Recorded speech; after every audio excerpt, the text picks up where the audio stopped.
What's up, Mod Squad? MOB back with another Division 2 video. Before we get into today's video, I want to announce that I have enabled my join button. This means for those of you who want to support the channel that little bit more, you can join and become members. You will have the access to badges and perks others don't. Becoming a member is another great way to support the channel, and it's going to help me improve on the channel's quality. If you guys are interested in being a member, then click the join button down below to check out the available perks. I believe the first tier is only $1. Thank you to those of you who choose to join. With that said, welcome to another Division 2 build breakdown video. In today's video, I bring you a DPS assault rifle build that does crazy damage and also has great survivability. I was inspired by another content creator to make this build after I saw his Immortal 2.0 build. That content creator being Patrick Wolf. I'm sure many of you already know about him, but if you don't, make sure you head over and check out his content. He's a very professional guy, puts out great builds, and also streams the Division 2 on Twitch. I highly recommend you check him out. His link will be left down in the description below. With that being said, lately I've put out a lot of DPS builds for speedrunning missions, and a few of them have had glass cannon in them, which a lot of players don't like to run. Another thing is the builds I've made require you to kill quickly in order to stay alive, because if you get caught out, you're pretty much dead. So they're lacking a lot of survivability, which again, most players don't like. So with the help of Patrick Wolf, I've come up with a build that does crazy amounts of damage, but also has a lot of survivability like I said earlier.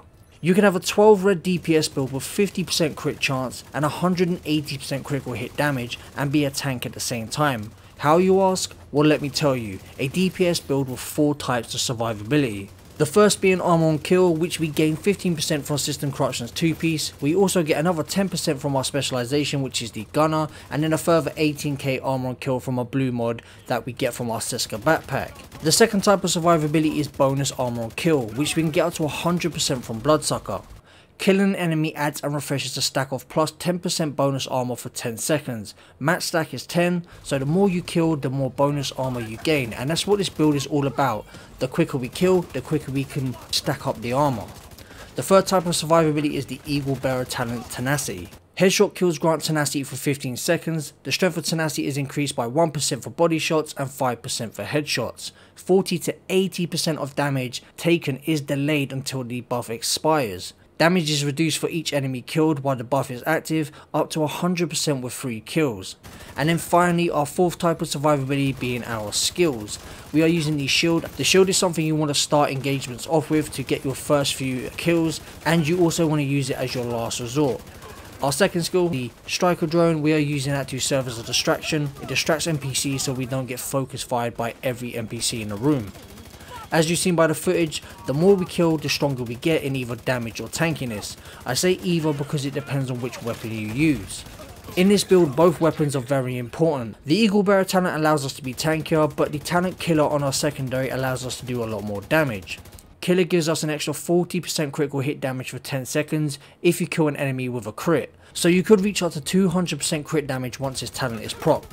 This is also a talent that refreshes on kill, so as long as you're chaining your kills, you can keep up that 200% crit damage. The idea with this build is to kill quickly, to build up our Bloodsucker stacks, to make us tanky. Like Patrick Wolf, I could have gone for Badger's Tough for the extra armor on kill, but I wanted to concentrate more on stacking the bonus armor, as armor on kill only comes into play when you've gone under your base armor. So this build is all about stacking the bonus armor. So now I spoke a little bit about the build, let's do a piece by piece breakdown. So starting off with our primary weapon, which is the Eagle Bearer, 121.9k base damage, 750 RPM with 60 in the magazine, near enough a god roll Eagle Bearer. If you guys want to go over the talents again, feel free to pause the video to go through them in greater detail. When it comes to the attachments on this weapon, we have 10% critical hit chance on the scope, we have 10% weapon handling from the grip, 15% critical hit damage from the muzzle, and then the magazine gives us an extra 30 rounds. Looking at our secondary, which is our FAMAS, 102.4k base damage, 900 RPM with 50 in the magazine. This gun absolutely rips, especially when we proc Killer. Killing an enemy with a critical hit grants plus 40% critical hit damage for 10 seconds. That's what gets us up to 200% critical hit damage. Looking at the attachments on this weapon, we have crit chance on the scope, crit chance on the laser pointer, and crit chance on the muzzle. When it comes to the magazine, we are using the extra 20 rounds. So now we have covered the weapons, I want to talk about the gear real quick. There's a couple of ways you can run this build. You could run it like this. I would say this is more for consoles, the Fenris, Grupo and Seska.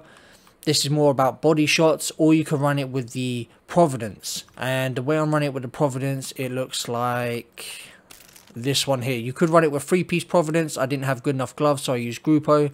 But you could run it like this. You'll get 15% headshot damage. The damage difference between them literally is minimal. It's a tiny amount of damage. What you don't get from the 10% Fenris, you make up for in headshot damage. Plus, if you're using the Eagle Bearer more, you're going to go for those headshots to get the tenacity proc anyway. So having the extra 15% headshot damage is only going to go in your favor. Back onto the original build, we're going to look at the Coyote's Mask. We have 15% weapon damage, 6% critical hit chance, 12% critical hit damage, 11.5% critical hit damage via a mod. If you guys want to go over this talent in more detail, feel free to pause the video. When we're looking at the stat sheet, don't forget to add on the extra 25% critical hit damage because it doesn't show you in the UI. Moving on to the chest piece, Fenris chest piece gives us 10% assault rifle damage, 15% weapon damage, 9.5% critical hit damage, 4.6% critical hit chance, and then 12% critical hit damage via a mod. When it comes to our talent, Intimidate, while you have bonus armor, amplifies total weapon damage by 35% to enemies within 10 meters. So if we stack up that bloodsucker, we're going to get 35% amplified damage. Moving on to our holster, which is our first piece of System Corruption. System Corruption gives us 15% armor on kill. I know I said we were going more for stacking into the bonus armor, but it's also nice to have armor on kill just in case we do dip under our base armor. This does come in clutch and it really does save us. Looking at the stats, we have 15% weapon damage and 4.6% critical hit chance. The reason I have crit chance there instead of crit damage is because I'm missing a crit chance roll on my backpack. Otherwise, that 4.6% would be 12% critical hit damage. Looking at the backpack, which is the problem child at the moment, we have 12% weapon damage, 12% critical hit damage, and then 4.7% skill damage, which would need to be crit chance so I could roll another 12% critical hit damage on my knee pads. And then we have a mod, and this mod barely contributes to the armor on kill. It's only 18k. I've tested it out, it's literally nothing. That's why going for the free Providence is a little bit better, because you can miss out on the Fenris, which is the 10% weapon damage for the assault rifle, but you gain crit damage and you gain the headshot damage. So either way, it's a very good build. Moving on to our talent, which is Bloodsucker. Killing an enemy adds and refreshes a stack of plus 10% bonus armor for 10 seconds. Max stack is 10. This is what this build is all about. The faster we kill, the faster we get these stacks, the tankier we can be, and the more we can just rush. Moving on to our gloves, our Grupo Sombrero gloves give us 15% critical hit damage, 14.2% weapon damage, 3.5% critical hit chance, and 11.2% critical hit damage.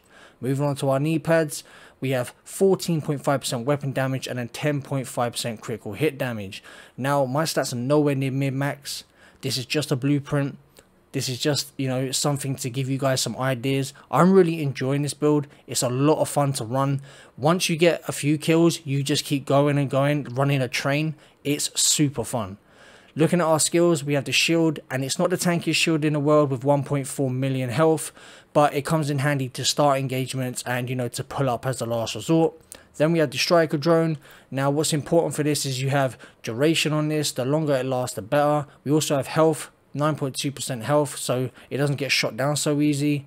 We have 5.7% damage reduction and 7.2% deflect duration. So these skills are very weak, but at the same time they're very important. They both have a very important role for this build and our survivability. I'm going to show you guys the stats real quick. Feel free to pause the video to look at those in greater detail, and then after, I'll close out the video and I'll probably leave you guys with some more gameplay.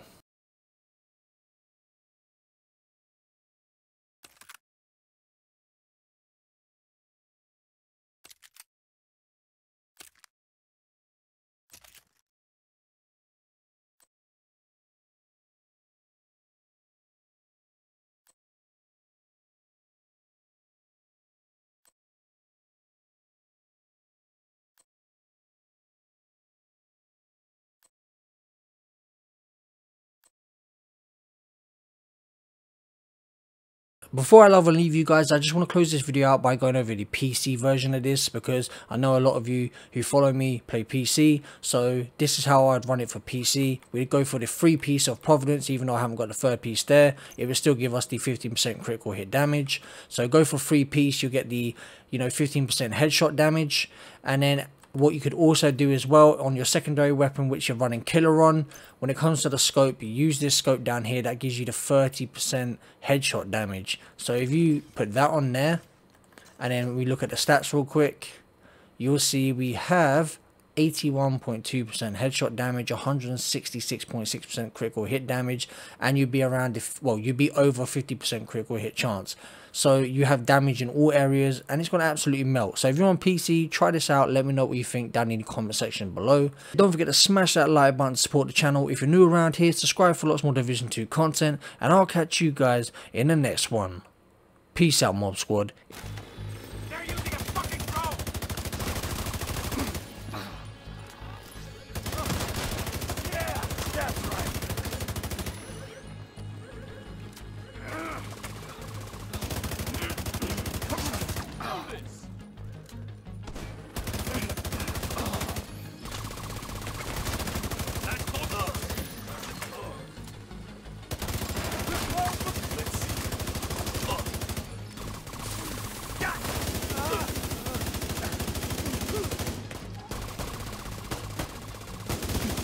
Got a visual on additional hostiles in the memorial compound. They're moving south. There's a gate between you. You'll find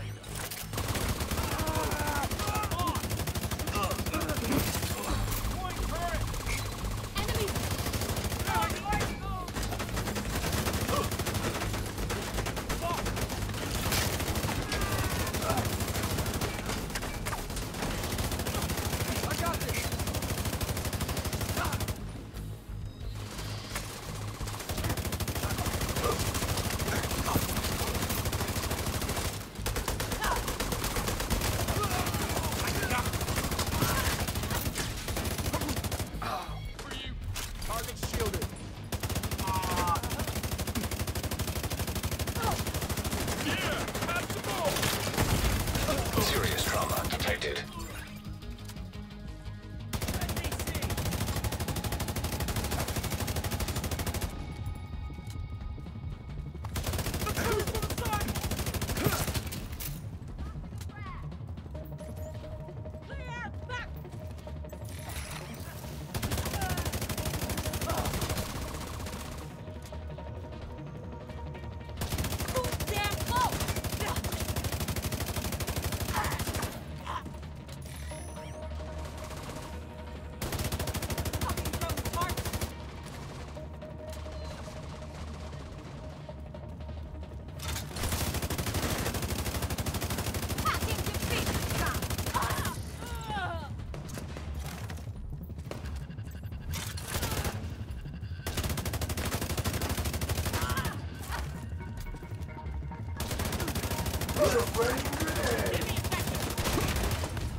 Vital signs critical.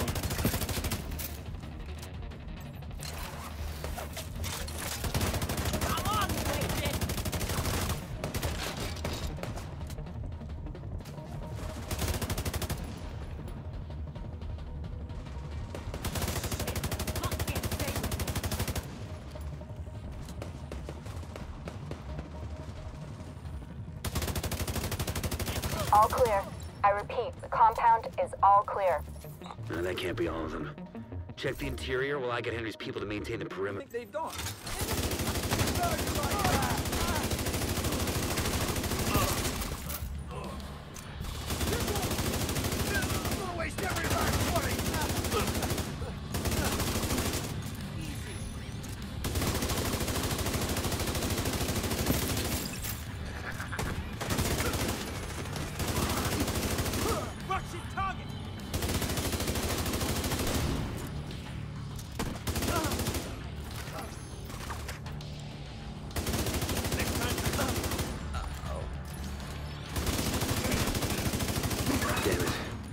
true since I've turned them up.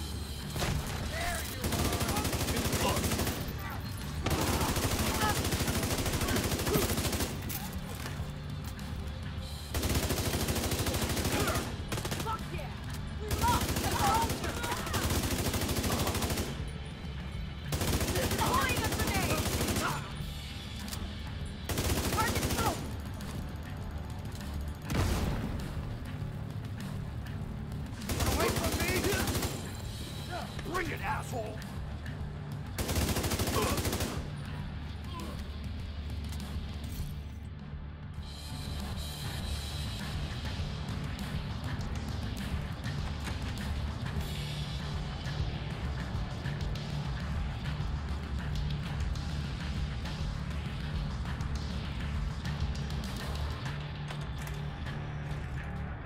According to the schematics Isaac pulled upstairs, we can lock that tunnel door from their control center.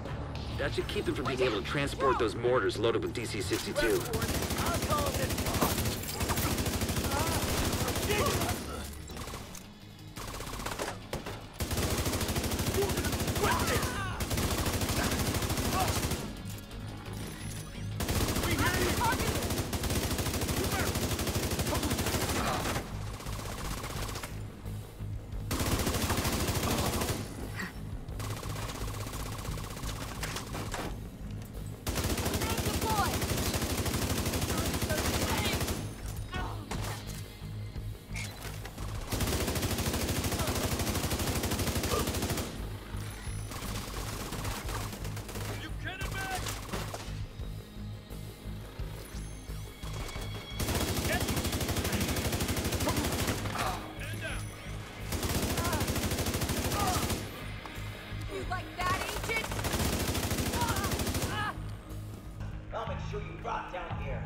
Assistance needed.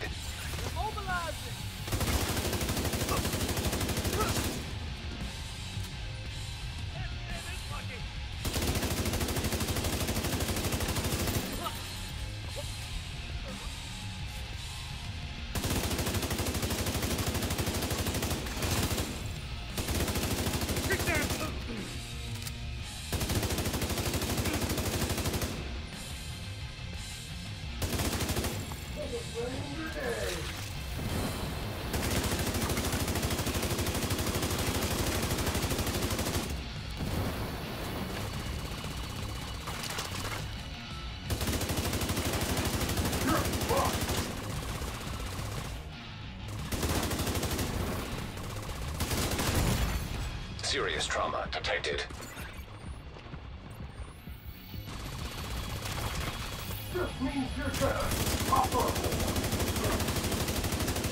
Good work. Go on and head back up. The team from the campus has taken position inside the memorial.